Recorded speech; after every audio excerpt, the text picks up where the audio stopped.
السلام علیکم دوستو، میں آپ کا دوست عبدالہادی ایک بار پھر آپ کے لیے ایک دلچسپ اور سبق آموز کہانی لے کر آیا ہوں۔ اس کہانی میں بھی آپ کچھ نیا سیکھیں گے اور کوئی نہ کوئی اخلاقی پہلو آپ کے سامنے واضح کیا جائے گا۔ تو چلے کہانی کا آغاز کرتے ہیں۔ احمد کے ابو ریلوے میں ٹکٹ کلیکٹر تھے، تھوڑے پڑھے لکھے آدمی تھے، مگر بیٹے کو پڑھانے کے بڑے بڑے خواب دیکھتے۔ ڈیوٹی سے واپس آتے تو تھکے ہوئے ہونے کے باوجود بیٹے کو ساتھ لے کر سیر پر جاتے، یعنی ہر لحاظ سے یہ چھوٹا سا گھرانہ بڑے مزے میں زندگی گزار رہا تھا۔ چند سال پہلے کی ایک صبح کا ذکر ہے جب احمد کے ابو نے اسے بازار جانے سے ڈانٹ دیا تھا۔ اس نے ناشتہ بھی بڑی بے دلی سے کیا اور اسکول کی طرف روانہ ہو گیا۔ سرکاری اسکول اس کے گھر سے زیادہ دور تو نہ تھا، مگر ریلوے لائن کی دوسری طرف تھا۔ جب وہ لائن کے قریب پہنچا تو کراچی جانے والی گاڑی کے گزرنے کا وقت ہو چکا تھا۔ نہ جانے اس کے جی میں کیا سمائی کہ اسکول جانے کی بجائے وہ پلیٹ فارم کی طرف چل پڑا۔ گاڑی آئی اور وہ خاموشی سے ایک ڈبے میں بیٹھ گیا۔ کچھ ہی دیر میں گاڑی نے وhistle بجائی اور روانہ ہو گئی۔ یہ میں نے کیا کیا؟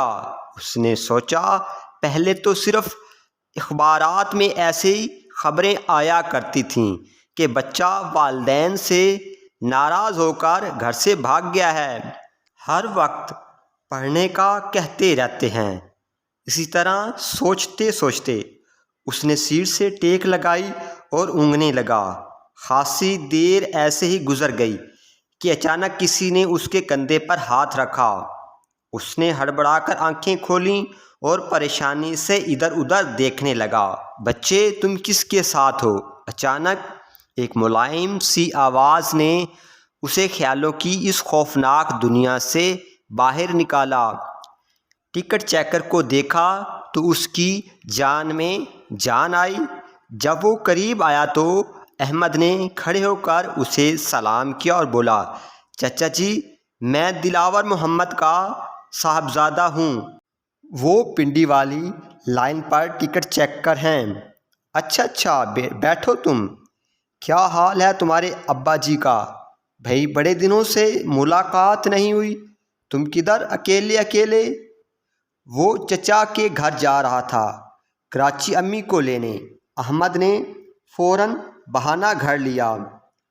میرا نام گلزار ہے، راستے میں کسی چیز کی ضرورت ہو تو بتانا۔ ٹکٹ چیکر نے اسے تھپکی دیتے ہوئے کہا، بھائی تم تو ہمارے بھائی کے بیٹے ہو نا۔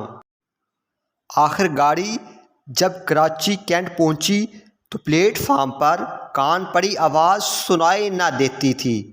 وہ گاڑی سے اتر کر ٹہلنے لگا۔ یا خدایا، یہ کیا ہو گیا؟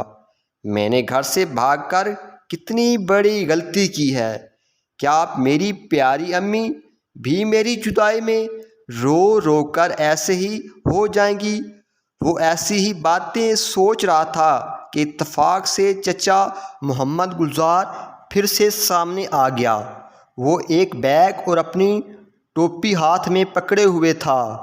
دیکھتے ہی بولے، بیٹے تم ابھی گئے نہیں؟ احمد بولا، لگتا ہے چچا کو خط نہیں ملا، جبھی تو لینے نہیں آئے۔ تم ایسا کرو، میرے ساتھ گھر چلو، صبح میرے بیٹے انور کو ساتھ لے کر لالو کھیت چلے جانا۔ گھر پہنچ کر انہوں نے اپنے بیٹے کو احمد سے ملوایا۔ اگلے ہی دن انور نے محسوس کر لیا کہ احمد کسی پریشانی میں مبتلا ہے۔ اسی شام اس نے بڑے پیار سے بہانے سے احمد سے پوچھنے کی کوشش کی تو احمد اپنی غلطی اور صدمے کو چھپا نہ سکا۔ انور نے اسے مشورہ دیا کہ اپنے گھر ایک خط لکھو۔ خط پوسٹ کرنے کی بجائے انور لاہور جانے والی گاڑی کے گارڈ کو دے آیا اور وہ اس کے والد صاحب کا جاننے والا تھا۔ اس طرح وہ خط اسی رات لاہور پہنچ گیا۔ خط بھجوانے کے تیسرے روز انور نے بڑی محبت اور دعاؤں کے ساتھ لاہور جانے والی گاڑی میں بٹھا دیا۔